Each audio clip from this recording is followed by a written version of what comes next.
Ladies and gentlemen, welcome back once again to Samuel Adams Returns. Those anti-federalists, they did. They absolutely got it right. And this is Tom Novolis, your host, and I am so delighted that you are back here with me again this week. Wow, what a week. So many things that we heard and have seen and sit and wonder about, and yet this was all sadly the rerun of American history. Rerun of history. As we know, as it says in Ecclesiastes 1:9, there's nothing new under the sun. I keep saying that, and quite frankly, it is always proving true. And the question comes up, why? Why is it that we're constantly, kind of like, what is that? Punxsutawney Bill is the groundhog that they pull out. Does he see the shadow or not see the shadow? That is the question. Well, why is it that humanity takes and keeps rerunning the circular insanity of evil political actions, of different things that happen in personal lives? Interestingly, I was going through a lot of that question this week as reading just in preparation for the program, a number of the different periodicals and books and historical perspectives of what is, and definitely in my study of Leviticus, of all things, as to, wow, we do have a sovereign God, in my mind. But as we have seen played out this week, in particular, well, over the last several months since September, but coming to its full coalescence is that of this impeachment insanity. And that what we have, as I've been talking about in the programs, and we'll continue to talk about in the programs on political theory, what is going on? It's just plain as the nose on your face. But when we take out all of that, which used to be part of our educational system, in particular here in America, it just removes the ideas that there is a sovereign God that all of our legislators are supposed to be paying attention to. And not from that perspective that we fought the revolution over the divine right of a king or anything like that.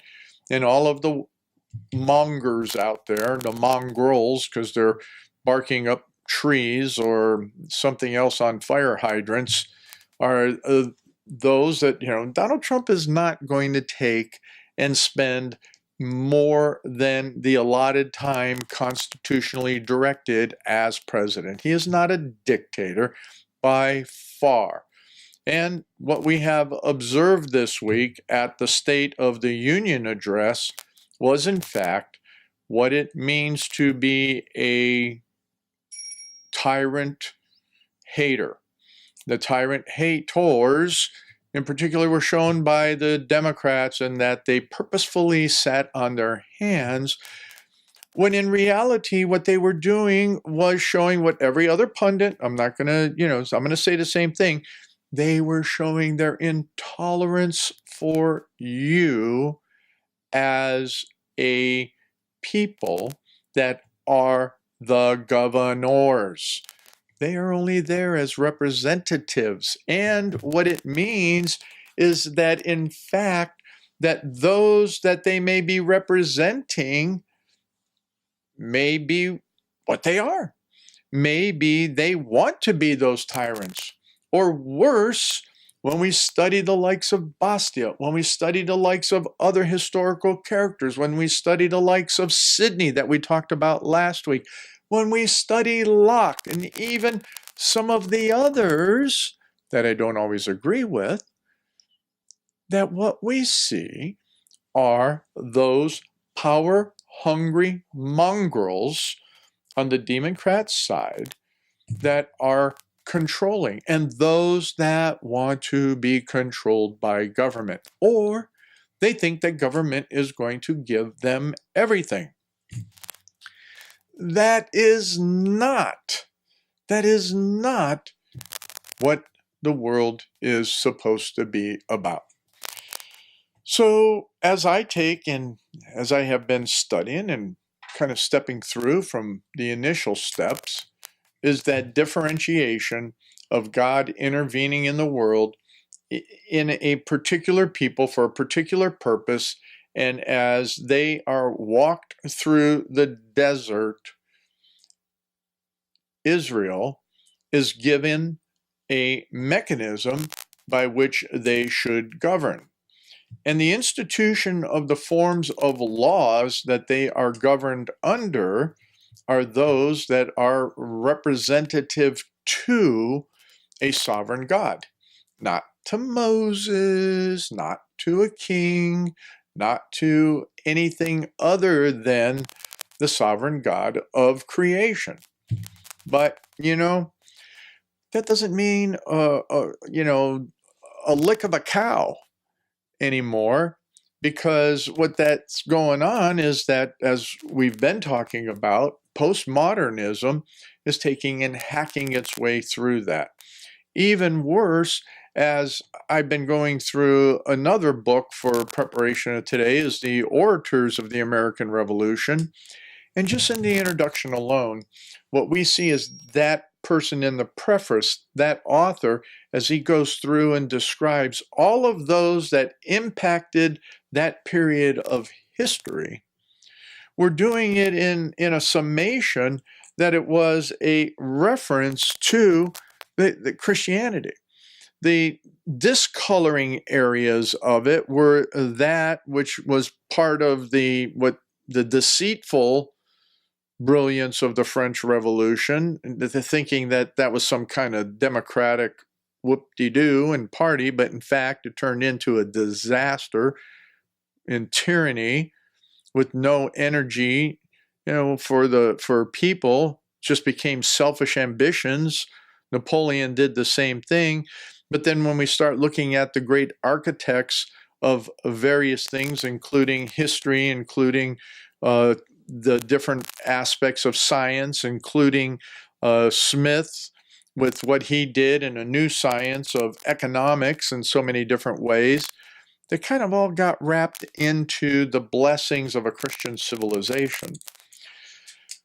Yeah, it was a battle from those dark ages. It was a battle to get into that more enlightenment, but the enlightenment wasn't supposed to go down a humanistic format, which it did. Instead, it was supposed to be an enlightenment that would return people to that understanding and truth of what was that biblical Reformed Christian point of view that God's sovereign. That's what it really comes down to. And he's sovereign over every aspect of life. You hear me talk about the extensibility of the gospel over and over and over. And that is that we need to have a sovereign God, which demands that he is sovereign over every aspect of our lives, every aspect of science, every aspect of truth. And so when that doesn't happen, then we see some old lady in a white dress or whatever it was that she was wearing, pantsuit or something, thinking that she's virtuous when in fact she's one of the most vile creatures that is in the United States at this time, predetermining that she was going to be vitriol, predetermining that she was going to make a statement at the end of President Donald Trump's State of the Union address, predetermining that she was not only going to make a statement of her hate, disdain, and all of that regarding the man Donald Trump, but the policies, everything that has been accomplished everything that is working towards the benefit of the American people. Hence, she stood up on a pre-ripped document and tore it through and threw it down on the desk in such a way that the cameras would pick that up. Interesting. Obviously, those who don't give a rip, Pence, Donald Trump, didn't see it, didn't care. The continuum of the evil will be there next week when the House steps back into their majority insanity, and we'll see what else happens. But one of the things that this all draws to, when we consider the sovereignty of God, and one of the real principles that Donald Trump spoke about in his State of the Union that I want to follow on a little bit in the next segment, in the third segment, is that of prayer in the classroom. And what does that mean? What is it that's going on in what many are looking at as a restoration of prayer in the classroom? And what is it meaning from how that administrative rule is going to be a part of what is in law? And what does that mean from a true First Amendment perspective? Those are some of the things that I want to talk about in the next two segments, because in effect, when we look at our historical perspective as a Christian nation and what our founders were looking at, what Sam Adams was looking at, and what it meant that we would have a religious people and a virtuous people, it was within the context of Christianity. It was not in the context of anything else. And that Christianity that they were talking about was a triune God, sovereign God, Reformation perspective of Christianity, not all of the variations, to which we've spoken of some, and we'll revisit all of that as we get into this discussion of, so what does that mean for prayer in the schools? What does that mean in public schools in particular? What does that mean? How will that happen? What will that look like? What are some of those policy changes that are coming out of that? Well, we're going to have a lot to digest, and as always, we'll probably go down a couple different rabbit holes in the process of what that all means. But one thing that we have to look at is going to always tie back to what has happened in the ideas of Christianity within the United States. What does that mean from a committed, constitutional, covenantal relationship? Remember the book, get the book, that covenant to what? The present Constitution. Yeah, it's there on Amazon. You can help support this programming if you take and go out and buy the book and dig into what is that foundational functionality look like when we have to see how should we govern on the basis of a sovereign God, first off, in our families, second off, in our local community. And then what does that mean on a national basis, to which what John Adams, Madison said, the Constitution is what? Only for a moral or religious and virtuous people. Interesting. Well, as I always said, the Anti-Federalists, they got it right because they understood that there's going to be problems within the churches, always has been within the various Christian denominations, and the pastors weren't always going to do their jobs as those pastors that were there during the Revolutionary period. So again, go to the link at samueladamsreturns.net and find that on the chaplains and pastors of the American Revolution and see what Sam Adams has to say about these things, because yes, those anti-federalists, they did get it right. Ladies and gentlemen, welcome back again to this second segment of Samuel Adams Returns. Those anti-federalists, they did. They absolutely got it right. And this is Tom Navolis, your host. So delighted that you're with me again. As always, in this section and this segment of the programming, I sure do like to encourage you to take a look at everything on LibertyWorks Radio Network and go in there, check out those hosts, check out that live programming. And yes, hit that donate button. It's a listener-funded network, and it's up to you to take and participate and make sure that not only are you preserving liberty, but that you're learning, that you're hearing, and having an opportunity to participate where and when you can. So let's get back to what I wanted to drive into in these next two segments. We don't need to just continue all of the insanity about the impeachment debacle, nor the childness, and no, I take it back. It wasn't a childish action from Pelosi and the Democrats. It was purposeful, very purposeful.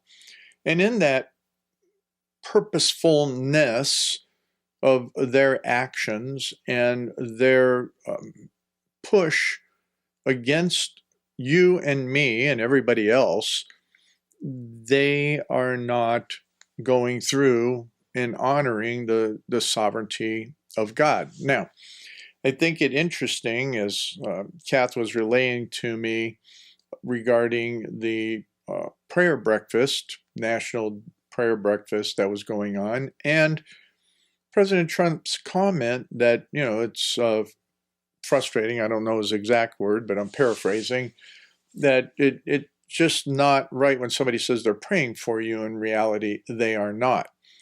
Well, the Democrats pray, but they pray to the God of the world. They pray to the power. They pray to whatever other aspects of their root of their political theology that is there before them. So, yeah, a lot of people pray, but who are they praying to and what are they praying to? Well, that brings us, circles kind of right back around to the idea that President Trump was talking about restoration of prayer within public school. So one of the articles, and actually it's a Supreme Court case that I didn't get a chance to talk about back in January, is a case right now before the Supreme Court to decide if atheism can keep its monopoly on K through 12 schools. So the Supreme Court was hearing a case, and this was back on, let me put my glasses on so I can find a date here for you. Oh, golly, this was back on January 22nd. And the court case could determine whether parents and taxpayers have any choices about the kind of religion American children are taught with taxpayer funds. So this is even bigger than what we're going to be talking about on that restoration of prayer in public schools when this court case is there. And what we're looking at is how two different facets, two different factors on how this is being approached. One is, as we know, is that atheism, postmillennialism, all of the other isms have taken and superseded Christianity as the national religion.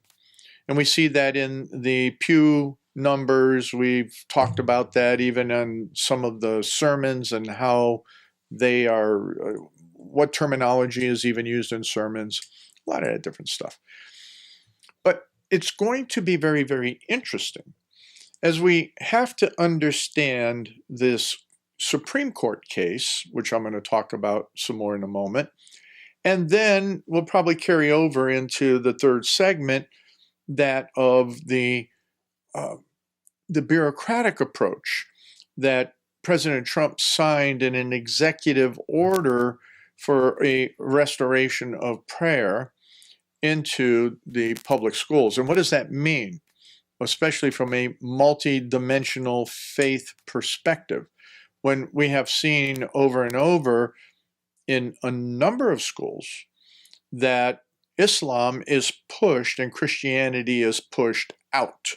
Islam is promoted to the extent that kids have to dress in Islamic garb, or they have to recite the Islamic prayer, or all of Islam is there and forced into the schools, but anything dealing with Christianity is not allowed.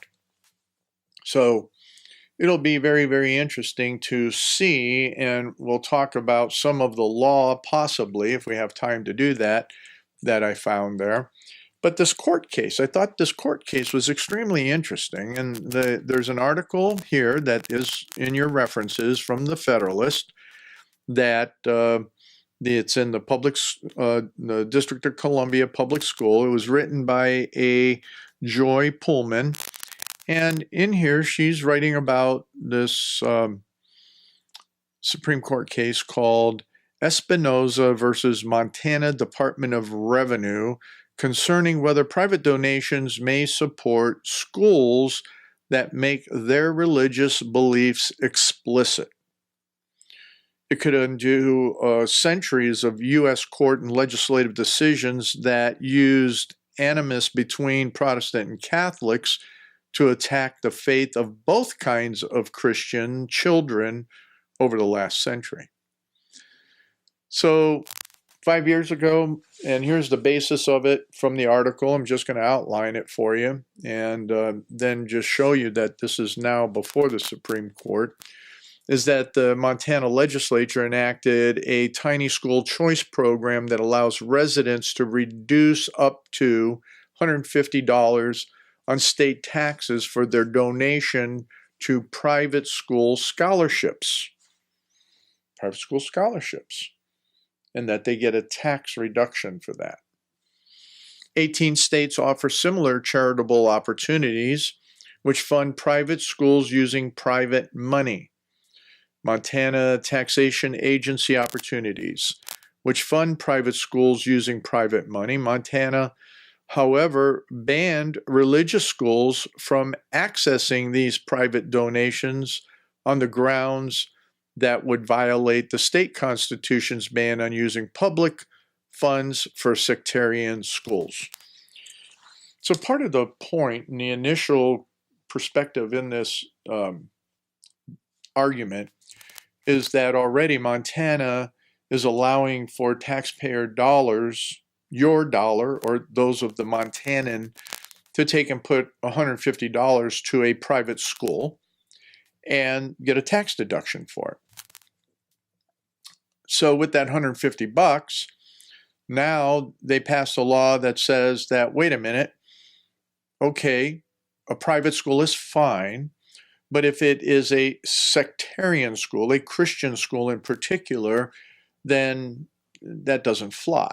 That doesn't work. So since the school's programs employ private funds instead of direct taxpayer support, such as through vouchers, they have been less successfully challenged in courts on the grounds of Montana's bureaucracy employed. 37 states include some variations of this prohibition in their constitutions, and several run programs similar to Montana, often with court approval. Now the Supreme Court will deal with the discrepancy. It is expected to use the occasion to consider anti-religious constitutional provisions like Montana's, known as the Blaine Amendment, after the 19th century political James Blaine. During the Blaine crusade to enact these policies, the word sectarian was understood specifically to mean Roman Catholic. So when you start looking at that, that's where it pushed into. But now, see, this is where sometimes people that do stupid things and try to oppress one group over another, even within the Christian context, and you have to think about the Reformation when I talk about this, when you had Anglican Church of England's that were going against the reformers in Scotland, as well as then the Puritans in particular, and turned into a bloody mess. And where you saw with the change of power during that Reformation period, one group would end up in the dungeon, or the other group end up in the dungeon, or one group was getting burned at the stake, or the other group was being burned at the stake. One group was being hung, the other group was being hung. And it was between not only Catholic and Protestant, but it was also between Protestant and Protestant. Interesting when you go back and you think about that first segment in how we're supposed to be approaching that sovereignty of God and looking at it in that, guess what? He does have a means and a mechanism and a plan as to how we should govern. Jealousies, people's egos, all of that type of stuff always get in the way, even with those that deem themselves to be some form of Christianity. Sad. So here it is, coming back on Montana from this whole point of how that term was used and then how it's being flipped now. So the Supreme Court and the legislature changed in the mid-1900s, and U.S. public schools in Montana were usually overtly Christian. You get that? That in Montana, what that means is that the majority of the schools, public schools, were Christian. So it was predominantly Protestant in the 1800s. Catholics had a rough time. Catholics had a rough time in a lot of different places across America. And we know that even from the Revolution. That was part of the issues that were going on then. But it caused a lot of barriers. And it goes on to what is going on here. And the truth is that there is no neutrality about religion, which will tie into the third segment as we talk about prayer and how is the Trump administration going to affect things, as well as we know what's going on here in the Supreme Court. So I want you to be educated on this because it becomes extremely critical as we look at the whole picture of political theology. So on the basis of a 1962 Supreme Court decision that held that the U.S. Constitution's requirement that Congress shall make no law respecting the establishment of religion banned prayer in the church, in the schools, in public schools in particular, which we know that that was a misrepresentation of all of that. So then the court, and it bans Bible reading as part of instruction in 1962, and in 71 bans the states from funding non-religious instruction in private religious schools. 1985, it bans schools from allowing 1 minute for silent prayer or meditation, and in 2000 bans students from voluntarily leading prayers at football games. So this is all in the public institutions. And this is a Supreme Court case that's now going to take, and how, I don't know the answer yet because we got to dig into the next segment as we look at what is happening on the bureaucratic front and what President Trump is trying to implement in that regard. So now we have families of faith that things are happening in the school. We have all these Supreme Court decisions, and now we have this decision that is there before the court relative to Montana. And in fact, the Supreme Court has spent a century attacking religion under the guise of neutrality. So its decision in this case is going to be extremely interesting as to what continues to be the federal state religion that is then imposed upon the remainder of the states and into our educational system. Sam Adams and the Anti-Federalists had it right. They said it was biblical Christianity that is the foundation of the nation and should be in our education. Come on back in the next segment. Ladies and gentlemen, welcome back to this third segment of Samuel Adams Returns Those Anti-Federalists Got It Right. And this is Tom Navulish, your host. And yes, you can find all the archives of the programs at samueladamsreturns.net. And I want to welcome back everybody from Soaring Eagle, and thank you, Dr. Spalding and Kathy, for having me on your programming. It is a delight to be there. And I appreciate all you folks at Soaring Eagle who spend the time on Saturday evenings to listen to what we have to say.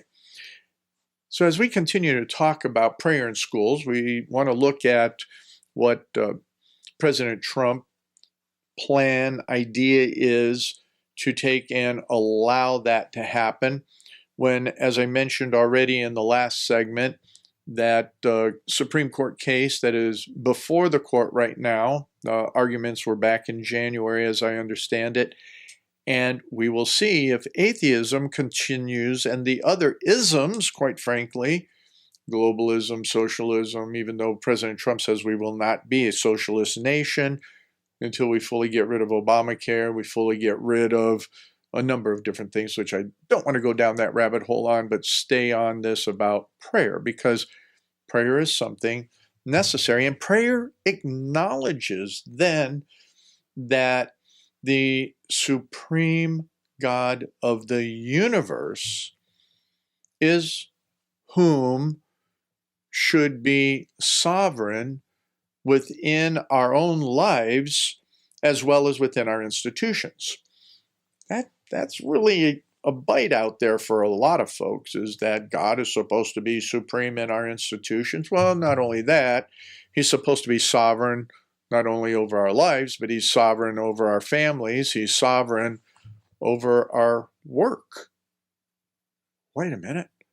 My boss doesn't think that. The board of directors don't think that. Geez, how is that supposed to work? There's a lot in the Bible about that. Sovereign over local government and governance. Sovereign over our states as individual republics. If we look at the original constitutions, which we know Mitt Romney really helped screw up everything in Massachusetts and now in Utah, and now at the federal level, he's gone to the demon side. Well, I think he's always been there. But what I want to bring to your attention is not only that article that I read to you or was going through from the Federalist relative to the Supreme Court case, but the Pew Research Center. Pew Research Center, back October of 2019, has religion in the public schools. Religion in public schools. This is back in 2019. At that time, 2019, in October 2019, wasn't that far ago. Let's see, that's only, 5 months ago? October? So we're talking 55 years and 5 months the Supreme Court issued its landmark ruling to strike down school-sponsored prayer. Americans continue to fight over this, of religion in public schools. Question about religion in the classroom no longer make quite as many headlines as they once did, but the issues remain an important battleground in the broader conflict over religion's role in public life. Wow, we just established the fact and the reality that God is supposed to be sovereign over everything. And that's what our founders, and Sam Adams in particular, recognized and he spoke about. And that's some of the research and work that I'm doing that'll be definitely proven in The Last Puritan. That expectation was always that we would have the sovereign God over every aspect of public life and institutions that would then take and deliver justice in its governance.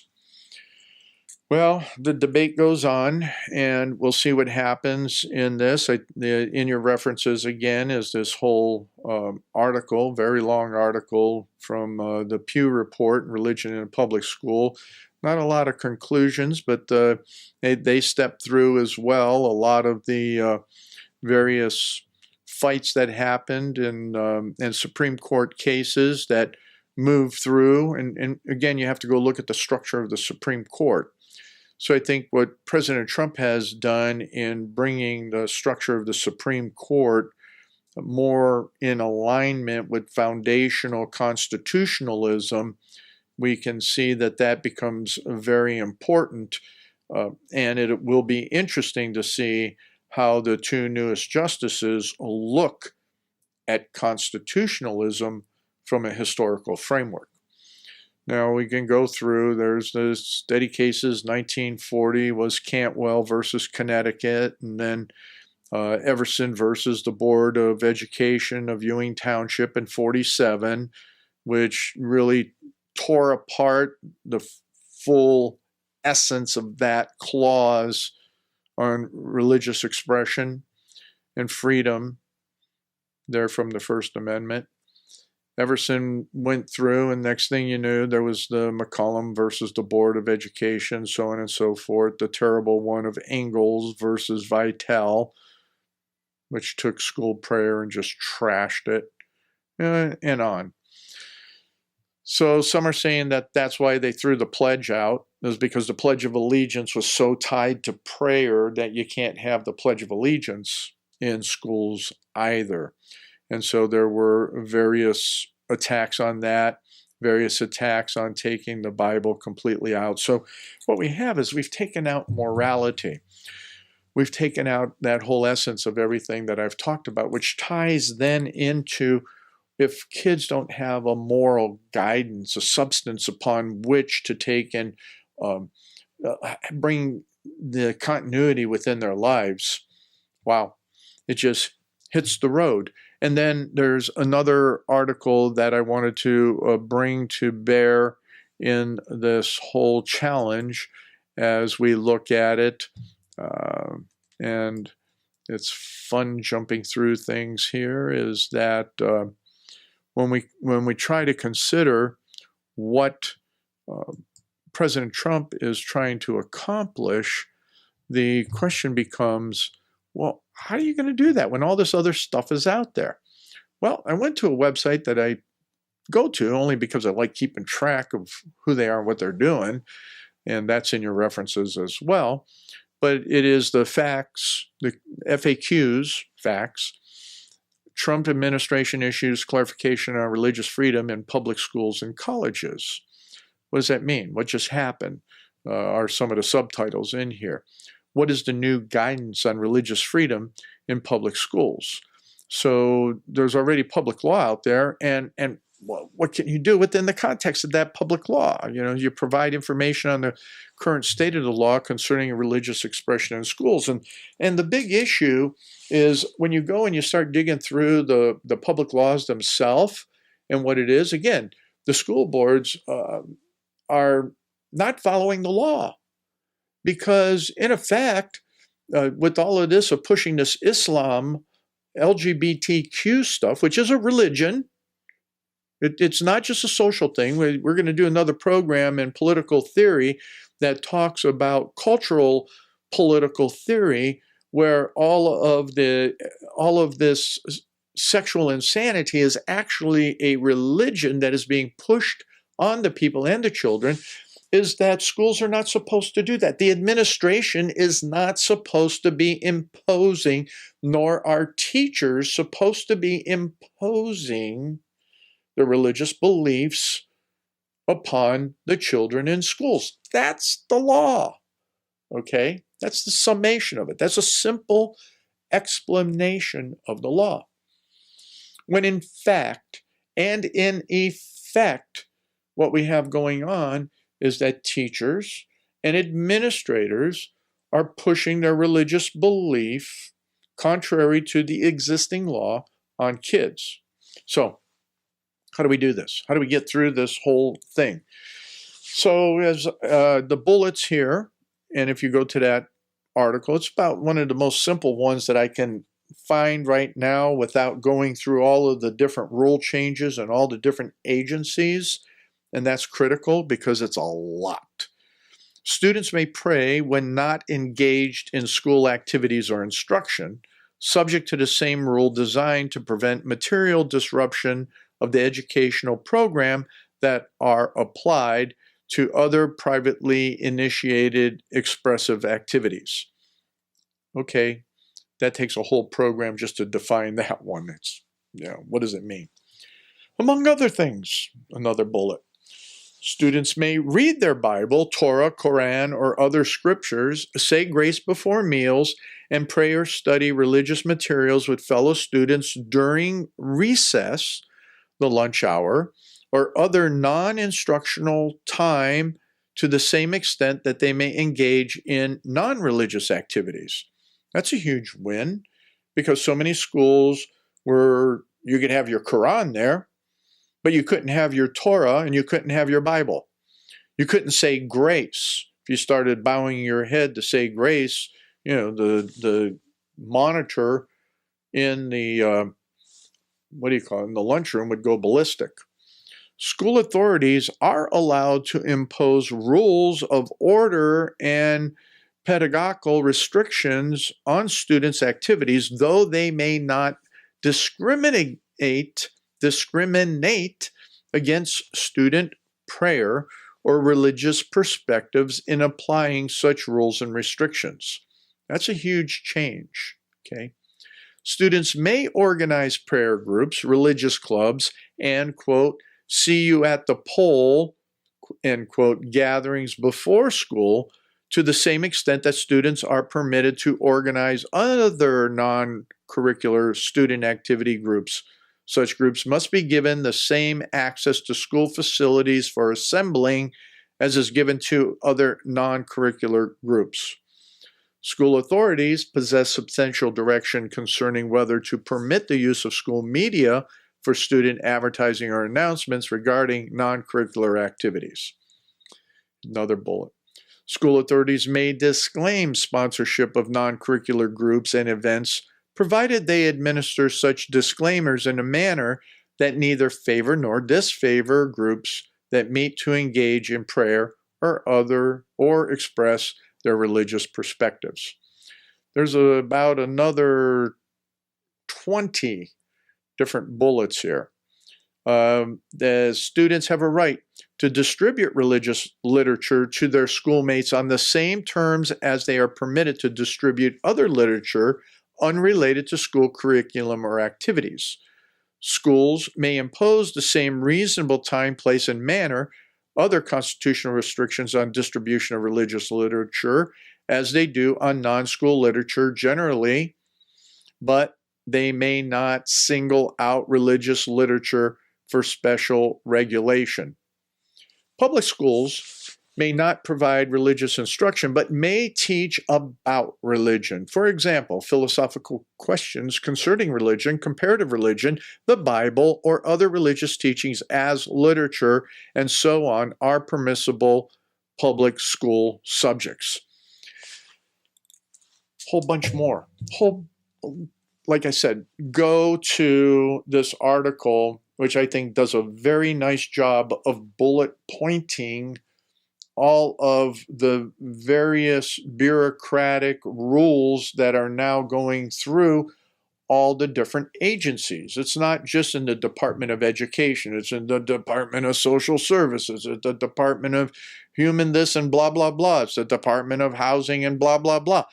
Every entity in the bureaucracy that touches education in one way or another, whether it's free meals or whether it's, this, that, and the other doodle daddle, is all part of all of these regulation changes.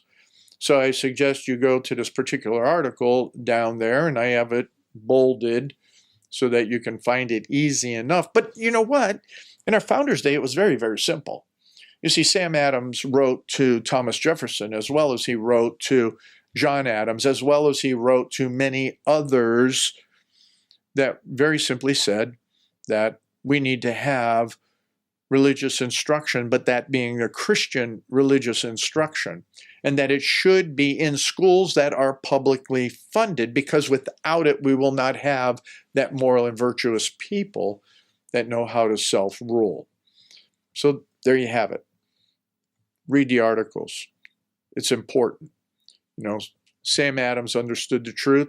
Anti-federalists laid it out and predicted where we are today. So come on back next week when we get back into more.